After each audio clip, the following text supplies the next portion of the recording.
Assalamualaikum warahmatullahi wabarakatuh. Salam sejahtera bagi kita semua. Shalom, Om Swastiastu, Namo Buddhaya, Salam Kebajikan.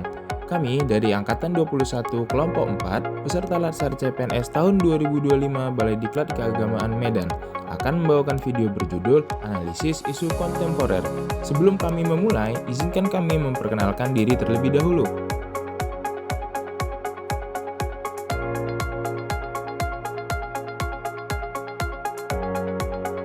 Dunia saat ini berada di persimpangan jalan. Disrupsi dan perubahan hadir dengan kecepatan yang belum pernah kita alami sebelumnya. Globalisasi, revolusi digital, hingga dinamika geopolitik telah melahirkan realitas baru, sebuah era penuh tantangan sekaligus peluang. Di Indonesia, tantangan global ini bertemu dengan persoalan internal bangsa, protes ketidaksetaraan ekonomi yang berujung korban jiwa, hingga skandal korupsi yang mencoreng kepercayaan publik, menjadi cermin kelemahan struktural yang harus segera dibenahi. Pemahaman terhadap isu-isu kontemporer bukan lagi pilihan, melainkan sebuah keharusan, karena disinilah masa depan bangsa dipertaruhkan, dan disinilah peran kita sebagai ASN muda diuji untuk hadir, memberi solusi, dan membangun Indonesia yang lebih tangguh. Video ini bertujuan untuk menganalisis secara komprehensif beberapa isu kontemporer yang paling relevan dan berdampak saat ini di Indonesia. Beberapa tujuannya adalah seperti mengidentifikasi dan menganalisis isu-isu kontemporer utama yang membentuk landscape sosial politik dan ekonomi Indonesia saat ini, menganalisis akar penyebab dampak dan interkoneksi di antara isu-isu tersebut, juga memberikan pemahaman yang lebih dalam mengenai tantangan dan peluang yang muncul dari dinamika nasional ini, dan merumuskan implikasi dan rekomendasi kebijakan untuk menghadapi isu-isu tersebut secara efektif. Berdasarkan latar belakang yang telah diuraikan, terdapat 5 masalah kunci yang perlu dicermati. Pertama, protes atas ketidaksetaraan ekonomi yang memakan korban jiwa yang menunjukkan adanya masalah struktural dengan dampak jangka panjang bagi stabilitas sosial. Kedua, skandal korupsi pengadaan Chromebook yang menyeret nama pejabat publik yang dimana menurunkan kepercayaan masyarakat terhadap pemerintah. Ketiga, proyeksi pertumbuhan ekonomi 2025 harus menjawab tantangan ketidaksetaraan agar kesejahteraan benar-benar merata. Keempat, keamanan cyber di era industri 5.0 menjadi tantangan besar karena berpengaruh pada sektor publik dan swasta.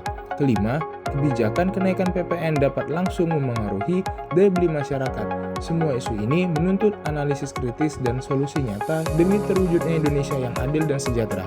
Analisis masalah, protes pengemudi ojek online, skandal korupsi, kesenjangan ekonomi, tantangan cyber, dan kenaikan pajak adalah isu-isu kompleks yang memerlukan pendekatan pemecahan masalah yang komprehensif.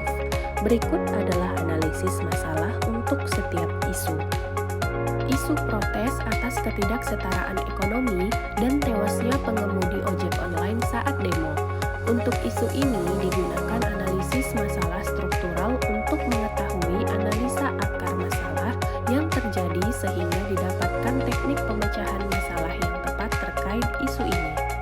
Protes ini mencerminkan beberapa isu struktural. Yang pertama, ketidaksetaraan ekonomi yang parah.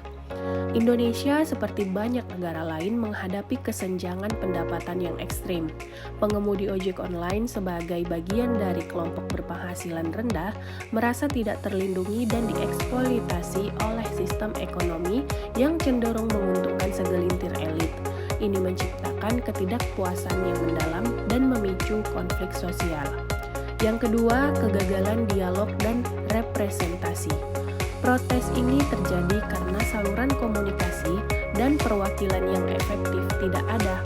Ketika suara pekerja tidak didengar melalui mekanisme formal, demonstrasi menjadi satu-satunya cara untuk menyuarakan ketidakpuasan. Kegagalan ini memperburuk situasi dan meningkatkan risiko kekerasan.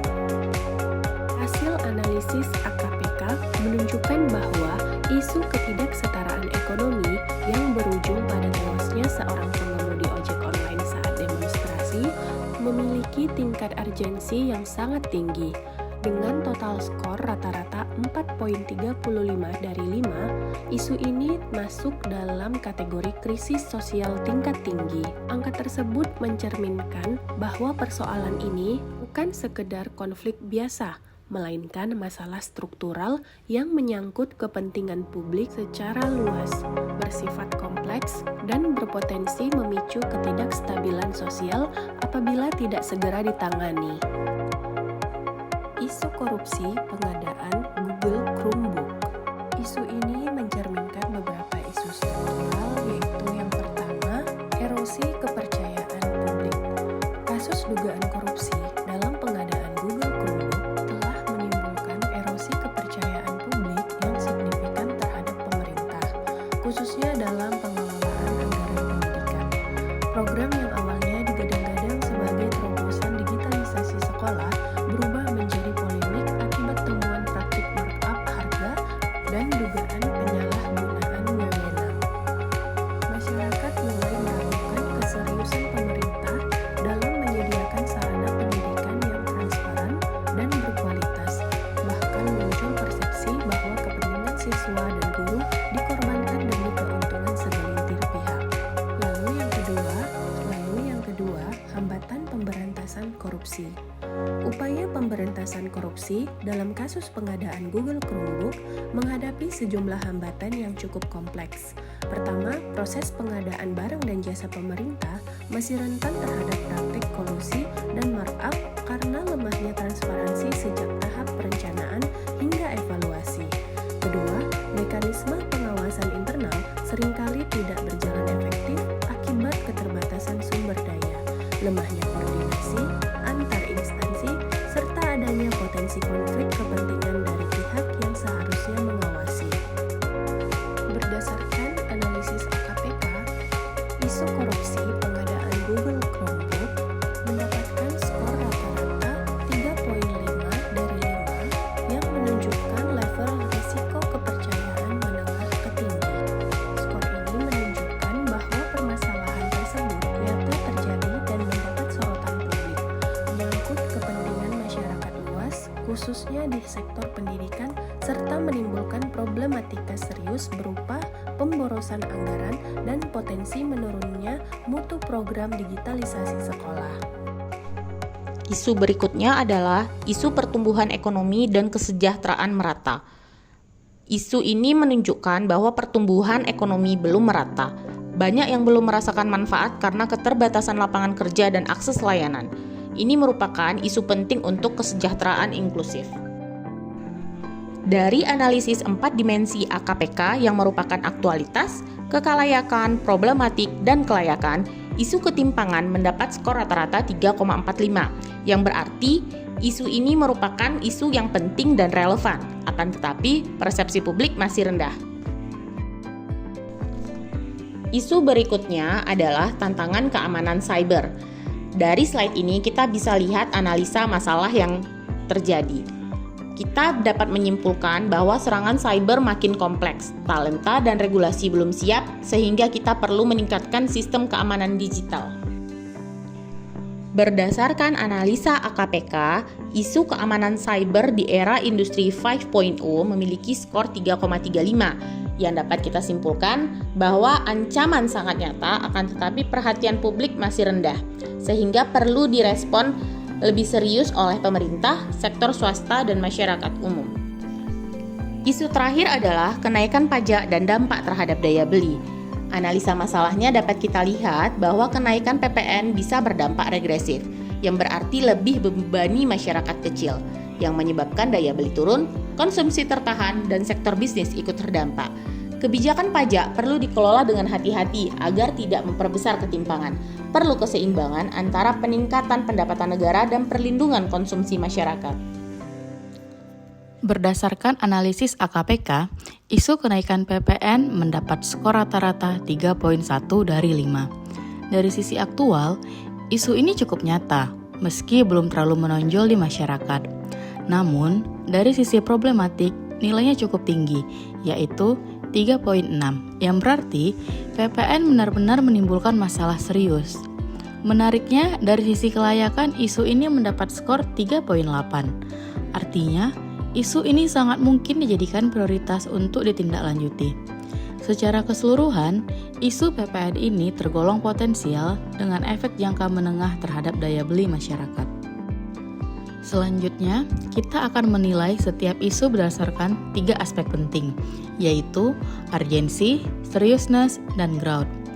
Urgensi menjelaskan seberapa mendesak isu itu ditangani. Seriousness menggambarkan seberapa serius dampaknya bagi masyarakat dan negara.